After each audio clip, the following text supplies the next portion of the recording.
Muraho neza nshuti zacu ku Mutoni TV, njye ndabashimiye mwese mwakoze subscribe, share na comment. Imana ibamugisha. Hanyuma namwe mutarabikora ndabingize mukore subscribe, share, comment ku Mutoni TV. Njye muri kumwe rero muri kumwe na Mutoni, abakunda cyane. Nimba ukoze subscribe jya wibuka gukanda ku nzogera, hanyuma kugira ngo ukurikirane amakuru yacu ku gihe ubone notification zako kanya. Uyu munsi rero turi ku itariki 6 z'ukwezi kwa 11 mu mwaka wa 2024, nibwo urubanza rwa Miss Nshuti Divine Muheto na Sengabo Jean Bosco uzwi ku izina rya Fata ku Mavuta, nibwo urubanza rwabo rwasomwe. Miss Muheto Divine yahanishijwe igifungo cy'amezi 3 gisubitse mu gihe cy'umwaka umwe hamwe n'ihazabu y'amafaranga 190 y'u Rwanda. Ni nyuma y'uko urukiko rw'ibanze rwa Kicukiro rumuhamije ibyaha yari akurikiranweho. Mu byaha rero uyu Miss Muheto Nshuti Divine yari akurikiranweho harimo icyaha cyo gutwara ikinyabiziga yasinze ku gipimo cyo hejuru no gutwara ikinyabiziga nta ruhushya abifitiye cyangwa se perime ntayafite, no kwiruka cyangwa guhunga nyuma yo gukora impanuka. Hanyuma rero no kugonga umukindo, ipoto aho byafashwe nkaho ari ukwangiza ibikorwa remezo. Ibi byose rero ni ibyaha akurikiranweho cyangwa se aregwa.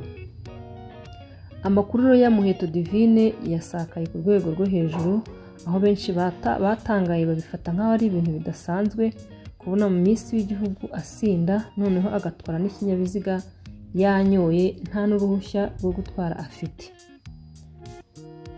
Hari rero abatasobanukiwe n'iki gifungo cy'amezi 3 gisubitswe. Ni ukuvuga ngo kugeza ubu ngubu Miss Muheto aratashye, hanyuma noneho agiye gukurikiranwa ari hanze mu gihe cy'umwaka. Yaciwe rero n'ihazabu y'amafaranga 190 by'u Rwanda. Bikaba ari isomo rero kuri we, bikaba ari isomo rikomeye kuri we, nubwo ahawe igifungo gisubitse ariko ni igisebo kubona yarafunzwe azira gusinda, azira gutwara ikinyabiziga yasinze, nta n'ibyangombwa nta n'uruhushya afite rwo gutwara ikinyabiziga. Aho benshi babifashe nk'aho ari ibintu bidashoboka, bitabaho kubona Miss w'igihugu nyine asinda, kubona Miss w'igihugu atwara yanyoye, kubona Miss w'igihugu atwara nta ruhushya. Mbese ni ibintu abantu benshi bakomeje kujya bagenda bibazaho. Hanyuma rero Sengabo Jean Bosco yaburanye ku munsi w'ejo, nibwo yaburanye, hanyuma asomerwa uyu munsi.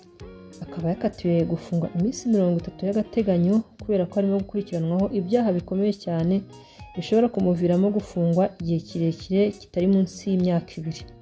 Mu byaha rero uyu Fata ku Mavuta cyangwa Sengabo Jean Bosco akurikiranweho harimo gusebanya hifashishijwe imbuga nkoranyambaga cyangwa se mudasobwa, n'icyaha cyo kunywa urumogi.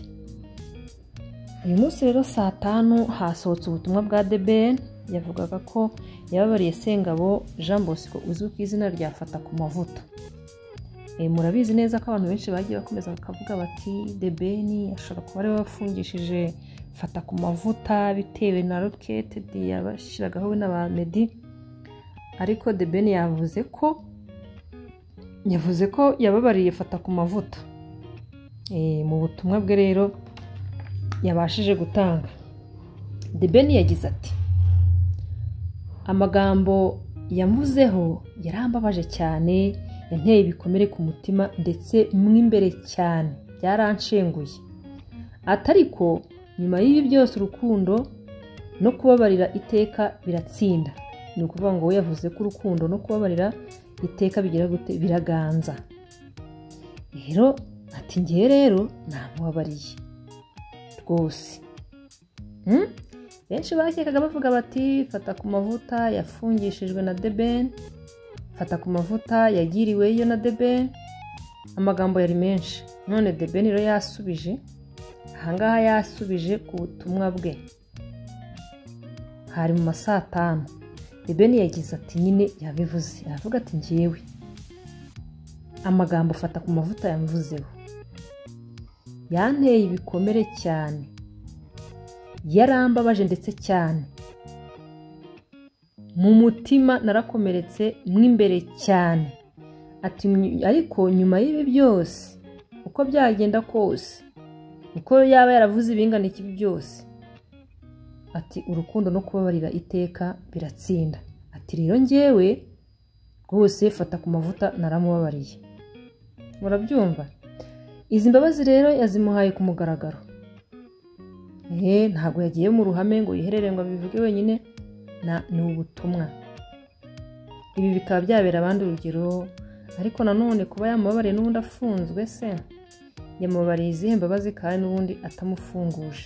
Niba ari wamufunga, ariko hano yahakanye. Hari aho yahakanye.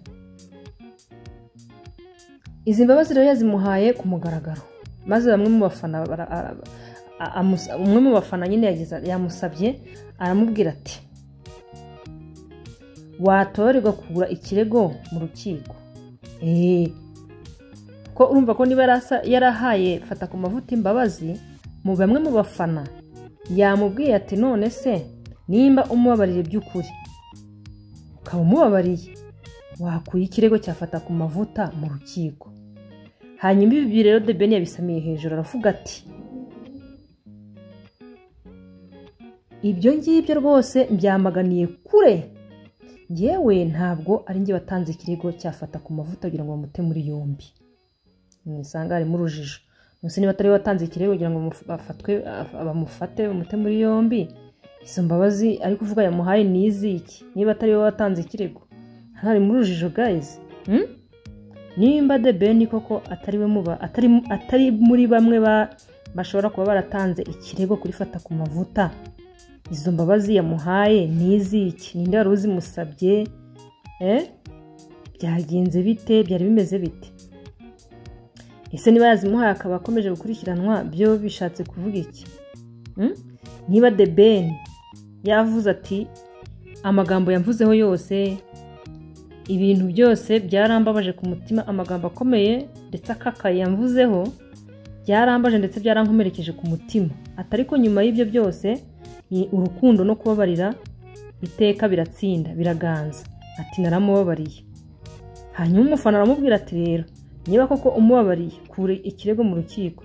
The Ben arasubiza ngo njyewe ntabwo nakura ikirego mu rukiko kuko ntabwo ari njye wagize gute wamutanzeho ikirego ngo atabwe muri yombi. Mu gihe benshi rero batekerezaga ko ari The Ben ushobora kuba yaramufungishije, ariwe watanze ikirego we na Meddy, kubera ko amagambo nyine yabavugirwaho ntabwo ari meza, yari akomeye cyane, aho fata ku mavuta nyine hari igihe yabibasiye cyane cyane cyane mu buryo bw'amagambo akakaye, ndetse n'ubusesenguzi akinjira mu miryango yabo cyane. Rero bavuze bati niba koko yamubabariye ntakura ikirego mu rukiko. Rero yabyamaganiye kuravuga ati njyewe ntabwo ari njyewe watanze ikirego mu rukiko rwose.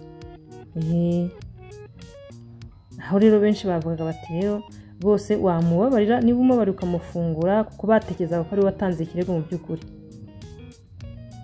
Mu buryo bw'amagambo rero akakaye n'ubusesenguzi, uyu ntuza afata ku mavuta hari igihe yibasiye The Ben cyane, yibasira The Ben na Meddy.